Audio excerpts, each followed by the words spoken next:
ආයිබෝන් සිරු දෙනාටම සාදරයෙන් පිළිගන්නවා CKLK YouTube channel එකට. ඉතින් අද අපි ඕගොල්ලන්ට ඉදිරිපත් කරන්නේ මහනුවර ශ්‍රී සිරිවර්ධන සෙන්කඩගලපුරේ ශ්‍රී දනදා මාලිගාව අවට ඇති ස්ථාන කිහිපයක් පිළිබඳව. බොහෝ දෙනෙක් ශ්‍රී දනදා මාලිගාව වන්දනාමාන කර ගැනීමට කියත් මේ අවට ඇති වැදගත් ස්ථාන පිළිබඳව නිවැරදි අවබෝධයක් ලබා ගන්නේ බොහොම කලාතුරකින්. ඉතින් ඒ නිසා මම හිතුවා මේ වීඩියෝ එකෙන් එවැනි වැදගත් ස්ථාන කිහිපයක් පිළිබඳව විස්තර ඉදිරිපත් කිරීමට. සමහර විට මෙම ස්ථාන බොහොමයක් ඔබ දන්නවා ඇති. සමහර ස්ථාන නොදන්නවත් ඇති. ඒ නිසා බලාපොරොත්තු වෙනවා පොදුවේ හැමෝටම අදහසක් ගැනීමට හැකිවන පරිදි මෙම ස්ථාන පිළිබඳව ඉදිරිපත් කරන්නට. ඉතින් ඕගොල්ලන්ට මේ මුලින්ම පේන්නේ ශ්‍රී දනදා මන්දිරය, අපේ ශ්‍රී දනදා වහන්සේ වැඩ සිටින ඒ මන්දිරය විදියට පෙන්වා දෙන්න පුළුවන්. මේ ගැන නම් බොහෝ දෙනෙක් දන්නවා ඇති. ඒත් නොදන්න ඉතිහාසය පිළිබඳව කෙටි විග්‍රහයක් මෙහෙම ඉදිරිපත් කරන්නම්. ඉතින් ඇත්තටම මේ පෙනෙන දළදා මන්දිරය ඉදිකරවීම සඳහා කටයුතු කරලා තියෙන්නේ ශ්‍රී වීර පරාක්‍රම නරේන්ද්‍ර සිංහ කියන රජතුමා. අපි දන්නා දළදා වහන්සේව මහනුවරට වැඩමවාගෙන ආවේ අපේ විමල ධර්ම සූරිය රජතුමා. නමුත් එතුමා ඉදිකරපු දළදා මන්දිරය සහ එතනින් පස්සේ පාලකයන් කිහිප දෙනෙක් විසින් නඩත්තු කරපු දළදා මන්දිරය වර්තමානයේ අපිට දැක ගන්න පුළුවන් වෙන්නේ නටබුන් ස්වභාවයෙන්. මම ඒ පිළිබඳව වෙනම වීඩියෝ එකක් කරලා තියෙනවා. ඔයගලන්ට මේ දැන් වැඩන ලින්ක් එකෙන් ගිහිල්ලා ඒ වීඩියෝ එක බලන්න පුළුවන්. ඒකෙදි අපි දළදා මන්දිරයේ තියෙන තැන සහ එහි ස්වභාවය පිළිබඳව පැහැදිලි කිරීමක් කරා. ඉතින් මේ පෙනෙන දළදා මන්දිරය ශ්‍රී වීර පරාක්‍රම නරේන්ද්‍ර සිංහ රජතුමාගේ කාලේදී තමයි ඉදිවීම සිද්ධ වුණේ. එතනින් පස්සේ අපි දන්නවා නායක්කර් වංශික රජවරු තමයි බලයට පත් වුණේ. විශේෂයෙන්ම ශ්‍රී විජය රාජසිංහ, කීර්ති ශ්‍රී රාජසිංහ වගේ පාලකයන් අපිට පෙන්වා දෙන්න පුළුවන්.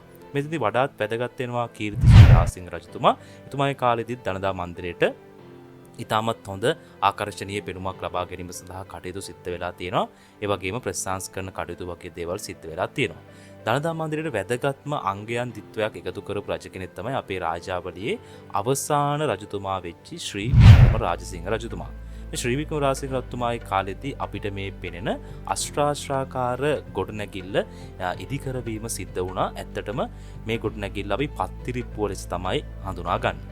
එතකොට ඊට අමතරව දළදා මන්දිරය ඉස්සරහින් අපිට පේන මේ රමණීය වැව අපි කියනවා බෝගම්බර වැව. එහෙම නැත්නම් ඇත්තටම කිරිමුහුද කියන නම තමයි වඩාත් මේකට ගැලපෙන්නේ. නමුත් පොදු විවහාරයේ නුවර වැව කියලා අපි කියනවා.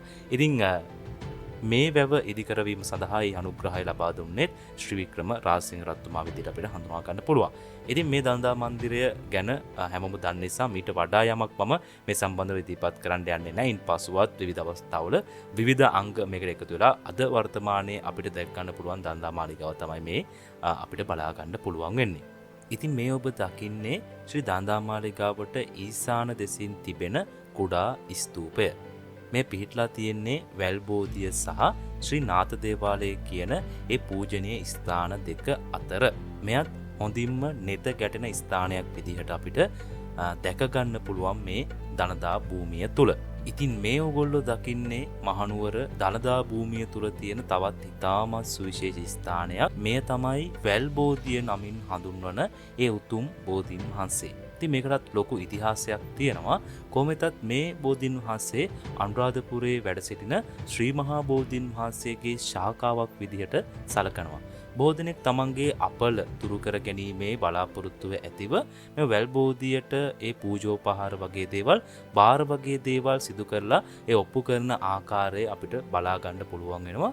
ඉතින් මහනුවර දළදා භූමියේ තියෙන ඉතාමත් වටින පූජනීය ස්ථානයක් විදිහට මෙම වැල් බෝධිය අපිට හඳුනා ගන්න පුළුවන්.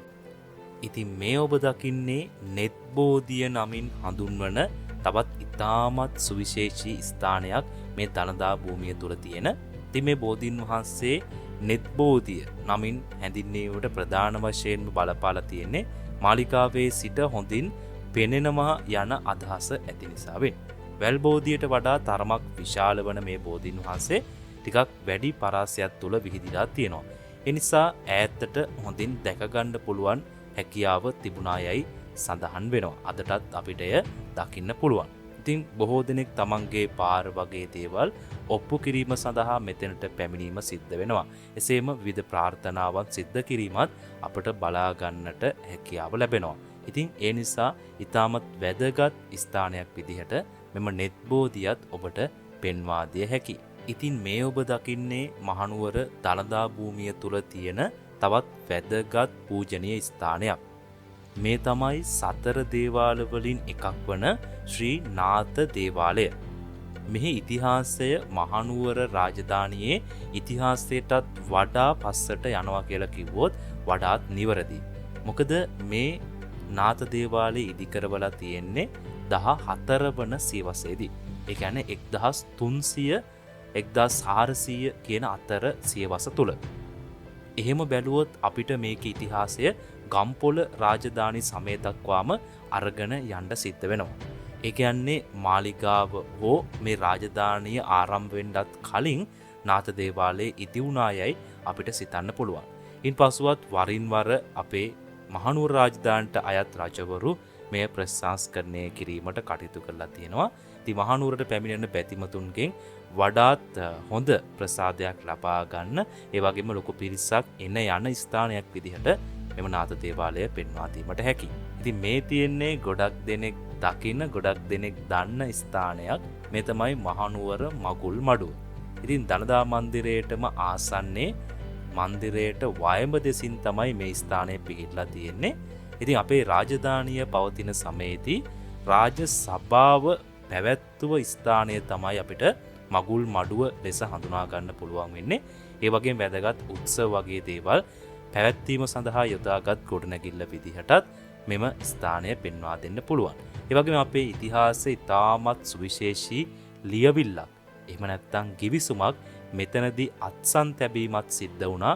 ඒ තමයි 1815 උඩරට ගිවිසුම නමින් හඳුන්වන බ්‍රිතාන්‍යයන් සහ උඩරට ප්‍රභූන් අතර ඇතිවෙච්චි ඒ ගිවිසුම. ඉන් පසුව අපි දන්නවා නීත්‍යානුකූල වශයෙන් අපේ ලංකාව බ්‍රිතාන්‍ය අධිරාජ්‍යවාදීන්ට අයිති වුණ බව. ඉතින් ඒ වගේ ඉතාමත් වැදගත් ඉතිහාසයක් හිමි කරගන්න තැනක් විදිහට මෙම මහනුවර මගුල් මඩුව හඳුනා ගන්න හැකියාව තියෙනවා.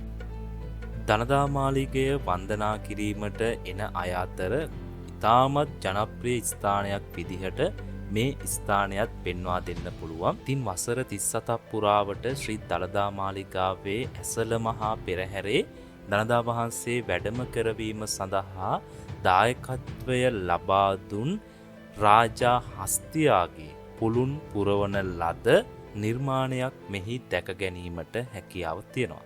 ඊට අමතරව රාජා හස්තියා දළදා වහන්සේ වැඩමවාගෙන යන ආකාරය දැක්වෙන ඡායාරූප ඇතුළු තවත් වටිනා සිහිවටන ගණනාවක් එම ගොඩනැගිල්ල තුල බලා ගන්න පුළුවන් වෙනවා. ඉතින් එම හස්තියාගේ උදාර සේවය සිහිවටනයක් ලෙස තබා ගැනීම සඳහා තමයි එම ගොඩනැගිල්ල නිර්මාණය කොට ඇත්තේ. මම මේ ඇතුල් වෙන්නේ මාලිගාවට නැගෙනහිර දිශාවෙන් පිහිටලා තියෙන ඉතාමත් සුවිශේෂී ස්ථානයකට.